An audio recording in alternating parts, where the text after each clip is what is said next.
Hello, I'm Margot Politis. Welcome to Study English, IELTS preparation. Today we're going to talk about the environment. Global warming is caused by the presence of greenhouse gases in the atmosphere. One of the worst greenhouse gases is carbon dioxide. We're going to look at the language of cause and effect while we find out why these greenhouse gases are a problem. The main problem is our use of fossil fuels. So what we've done is put the whole natural system out of balance by digging up coal and oil that took about 200 million years to accumulate, and we're releasing it all in about 100 years. So it's put the whole system just out of balance at the moment, which has resulted in higher levels of these gases in the atmosphere. That was Dr. Roger Francie talking about the natural system. He says that the natural system is out of balance. He also talked about the causes and effects of this. Listen for the main cause of the natural system being out of balance. The main problem is our use of fossil fuels. He says the main problem is our use of fossil fuels. So if we look at a table of cause and effect, we can say that the use of fossil fuels is a cause, and the natural system out of balance is an effect. Listen again. The main problem is our use of fossil fuels. So what we've done is put the whole natural system out of balance by digging up coal and oil that took about 200 million years to accumulate, and we're releasing it all in about 100 years. So the natural system has been put out of balance by people digging up and burning coal and oil. This releases gases into the atmosphere.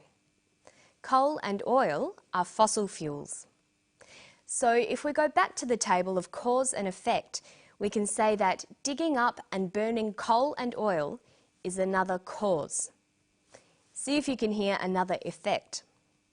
The main problem is our use of fossil fuels. So what we've done is put the whole natural system out of balance by digging up coal and oil that took about 200 million years to accumulate, and we're releasing it all in about 100 years. So it's put the whole system just out of balance at the moment, which has resulted in higher levels of these gases in the atmosphere. It's put the whole system out of balance, which has resulted in higher levels of gases in the atmosphere. So here, the natural system out of balance is now a cause. It has resulted in, or caused, higher levels of gases in the atmosphere. This is an effect. To express these relationships, there are many different word choices. We can use verbs like causes, leads to, results in. So we can express the relationship like this. A causes B, A leads to B, A results in B. Listen to an example here. So it's put the whole system out of balance at the moment, which has resulted in higher levels of these gases in the atmosphere. Our use of fossil fuels has resulted in higher levels of gases. But we can also express the cause-effect relationship the other way round. Higher levels of gases are the result of our use of fossil fuels. Notice that we use a noun phrase here. This is very common. We can use nouns like the result, the effect, the consequence. If we look at these effect relationships, we can say B is the effect of A, B is the result of A, B is the consequence of A. Remember that it's always important to have a variety in your language. Make sure you use both nouns and verbs to express causes and effects. This will make your written work and your speech sound more interesting.